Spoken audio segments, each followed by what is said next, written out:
Welcome back to the Davenport Pulse. I'm Allie. And I'm Jerry. And joining us today is Chief Jeffery Bladel, our new Chief of Police. We're going to talk today a little bit about his 28-year career with the Davenport Police Department and his vision moving forward. Thanks for joining us today, Chief. Yes, thank you for having me. It's excited to be a part of the city's podcast today. So before we dive into questions, why don't you just tell us a little bit about yourself? Yeah, so obviously Jeff Bladel. I am a lifelong resident of Davenport. Had the opportunity to grow up and live in our community here. So growing up in the city, I've had very good influences within my life. My mother, my father who was a lifelong law enforcement career professional. I remember, early memories of him coming home in his uniform, and I was so proud to see him and listen to the stories that he had about service to his community in that hook, line, and sinker. That kind of projected me towards a career in law enforcement. After high school, I had opportunity to join the Army. Spent 4 years within the United States Army, 2 of which in Fort Bragg in the 82nd Airborne, which was exciting, jumping out of some airplanes here and there. And then after the military, I delivered pizzas. That's something somebody might not know. So I had an opportunity to get on the list here at Davenport Police and to learn the streets a little bit. I took a job delivering pizzas, which helped me understand the streets a little bit better. And then I was hired on the police department. But I couldn't stress enough, being a part of this community. This is a fantastic community, having the opportunity to serve our community. And at this role, I'm truly honored to be in the position of chief, as well as serving amongst the men and women here that are very devoted to our city. So when you graduated high school, you served. When you got out of the military, did you know you wanted to be a Davenport police officer? Yes, Davenport Police Officer was on my radar. I did actually apply for 2 different agencies, and I won't say the second one, but Davenport was where I wanted to be. And again, having that opportunity now and the career I've had for the last 28 years, I couldn't be more excited and wouldn't change a thing in my life.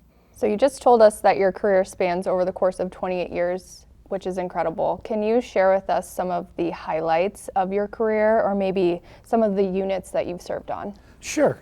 So the 28 years is a long time. The fantastic thing with the Davenport Police Department is that we do have a variety of positions within our agency, so you can continue to grow and do different things within our agency. And provided a lot of opportunities along the way. Some of my earliest involvements, I had the opportunity to serve in our gang unit back in the 90s. As a field training officer was another area of being a part of the training process, was very proud of. Had the opportunity to serve on our emergency services team, so our SWAT team. And then the investigations, street crimes. But I think the highlight was my time on the patrol shifts. I really enjoyed night shift. I spent probably nearly half my career on night shift. And probably a lot of people don't know that I spent a lot of time on night shift. And absolutely did not want to go to afternoon shift at all, ever, until I went. And then you figure out that, hey, it's a different concept, a different life. You can actually sleep every once in a while. Sure, yeah. But I would say for a 28-year career and having now being in a position to where I get to serve as the chief, I couldn't be more proud of the men and women here. That's what makes this organization. That's what makes this such a fantastic place to come and work and be a part of. Being able to work every day with people that are very passionate about our community, very engaged with our community and trying to be problem solvers as well as keeping our community safe. And that is the highlight and will continue and always be the highlight, is the men and women here at the organization. So you mentioned night shift was kind of your favorite. Why was it your favorite? So night shift, I would say you do get a lot of calls on the afternoon shift, and as a young police officer, you want to be able to do things or initiate things. And afternoon shift, you seemed, at times you're responding to a lot of calls. On night shift, you get to be proactive in your policing and efforts. So I think that was very appealing, or was appealing at the time as well. So you got to be able to do proactive policing and be able to be passionate. We do respond to a lot of crises and emergencies, so there has to be that balance. But I think for me in night shift, that's what I really enjoyed.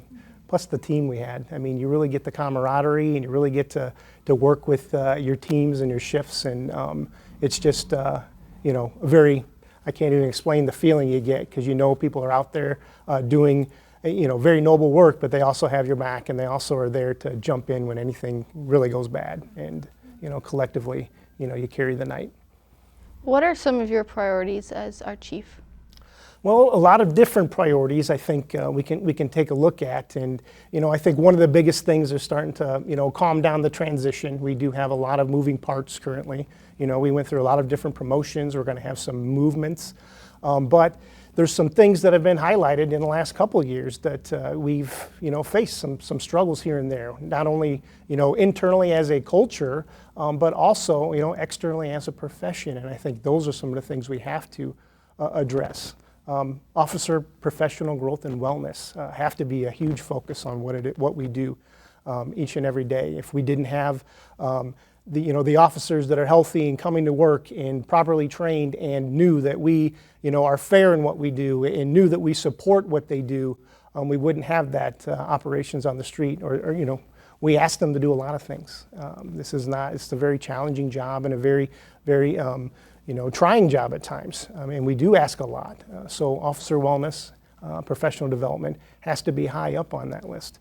But talking to the younger generation, technology and those things are also huge for our priority. Life is changing rapidly through technology, and law enforcement is the same. We have to be able to understand that we're harnessing all the internal knowledge that we have for technology, which definitely isn't me. It's going to be all the younger generation who understands this, or actually that technology savvy. But how do we use that, incorporate into that to make us more efficient? Working on our internal processes and being more efficient are huge. But ultimately, connecting to our community as well. If we didn't have the trust of our community, if we weren't connected to our community, we couldn't do our job. And right now, I'm very proud to say our community is very supportive of what we do. We have a fantastic elected body, within our community that also supports us, as well as, our city leadership and city management. So we're in a perfect time. But again, law enforcement, specifically as a profession, did take, some significant hits. And I think for us, be proud, be very proud of what we do, and understand that the trust and confidence is coming from our community, and our people need to know each and every day the fantastic work they're doing, and that we have their back, and we're out here to support them in what they do. You mentioned technology. Is there anything new that you can, or something in the works, or technology that being developed across the country that you can tell us? Well, it's funny you asked that, Jerry. But we have a year ago initiated a crime analytics process within our agency. So we were able to secure a pretty significant federal grant to stand up from the ground up a crime analysis unit. We hired our second analyst last week. So we have 2 analysts now, plus a National Guard support analyst. So we are in the process of figuring out how to manage and mine our data to the point of where we can be efficient in what we do. A lot of things we do, as you can imagine, is reactive. We have to kind of take a look at how we police our community is extremely important. If we have the ability to infuse some proactiveness as well as bring in our community along with us, those are the bigger factors. And crime analytics will be that support system, and base a lot of our technology on how we police coming up in the future. You spoke a little bit about the younger generation. You just mentioned that you hired a new analyst. I know recruiting is huge right now. So if there were someone you were having a conversation with, contemplating law enforcement as a career, what would you say to them? What would that conversation look like? Yeah, I would say come check us out, right? And I think what draws people to the organization is people. Come to our organization, take a look. We as a law enforcement agency and a city, we have bonuses, we have all those things that help attract people here. But what we're home. We're a community to where we have enough crime, I'm going to say. We have enough crime or enough things to keep us in there, but we also have a fantastic community to where we can engage and support you. So I think the biggest message is, come see us, come check us out. Come look at the men and women that are doing this job each and every day in the city of Davenport, and be proud, because this is a profession to where you can actually grow and thrive and be a part of our community for years to come. Davenport is a unique place, I would say. We're, right along the river of Illinois, and through the Quad Cities, there's quite a bit of population. So we do have that, I would guess, law enforcement presence here, but we are very close with our law enforcement partners as well. So I think the message is we are a fantastic organization. Come meet our people, and you guys won't turn away. You guys will be here and being a part of the organization. And again, we're hiring, so keep on looking for those applications. Right. And any questions you have, continually call our department or our city, and we'll be more than happy to answer those questions for you. Okay, we're going to switch gears a little bit. What's something unique about you that most people don't know, besides that you were a delivery boy? Pizza or delivery. Pizza delivery. Yeah, pizza delivery boy. Well, I would say, I don't know if it's unique or not, but I've started to gain a pretty recent passion, is that for Father's Day last year, I ended up getting a Blackstone griddle. So I've been cooking a lot of different foods on my griddle. And initially I didn't want anything to do with a griddle. Yeah. I wanted a new grill. However, having a griddle and being able to cook just about anything and everything has just skyrocketed my I guess, exploration with cooking. So, what's the best meal that you've made? Ooh, I would say the best meal was chicken and steak fajitas were my recent, but I would say, let's see, yeah, chicken fried rice is also high up there. What about breakfast? Do you do a lot of breakfast on the griddle?